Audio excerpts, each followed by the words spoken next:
Dalam draft rancangan undang-undang tersebut tertulis, jaksa hanya menjadi penyidik kasus tindak pidana pelanggaran HAM berat. Bila itu tertuang dalam draft rancangan undang-undang KUHP pasal 6 tentang penyidik. Dijelaskan beberapa kategori yang termasuk dalam penyidik tertentu, di antaranya penyidik KPK, penyidik TNI AL yang melakukan penyelidikan sesuai peraturan perundang-undangan, dan penyidik jaksa dalam hal ini melakukan tindak pidana pelanggaran HAM berat. Komisi 3 DPR akhirnya meluruskan kalau draft rancangan undang-undang KUHP yang mengatur kewenangan jaksa hanya jadi penyidik kasus HAM, bukan hasil akhir.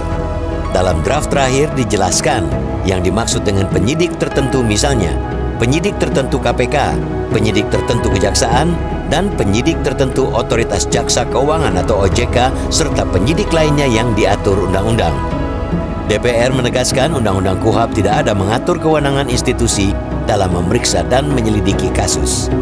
Bilet dalam KUHP merupakan pedoman dalam proses pidana, bukan mengatur tentang kewenangan terhadap tindak pidana tertentu yang diatur dalam undang-undang di luar KUHP atau KUHP. Tentu, bagi kejaksaan, masih utuhnya kewenangan penyidikan ini mesti dijawab dengan kinerja yang semakin moncer.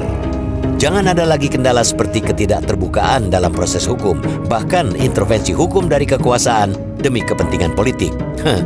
Rakyat tentu marah ketika ada kasus korupsi yang melibatkan pejabat tinggi atau pengusaha besar seringkali mendapatkan perlakuan khusus.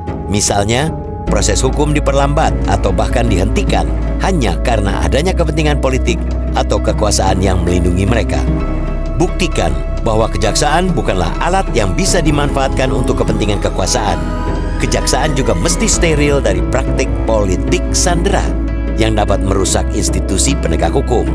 Kejaksaan harus terus menunjukkan bahwa mereka adalah garda terdepan dalam perang melawan korupsi, dengan tidak membedakan siapapun yang terlibat dalam praktik kotor ini. Ketika kewenangan kejaksaan dalam pemberantasan korupsi masih melekat dan tidak dikebiri, tentu penguatan integritas dan komitmen yang tinggi akan menempatkan kejaksaan sebagai lokomotif pemberantasan korupsi di negeri ini. Terus gelorakan perang melawan korupsi, jangan kendur apalagi lengah, karena koruptor punya ribuan jurus untuk mencari celah dan memukul balik. Kita tidak mau koruptor yang jadi pemenangnya.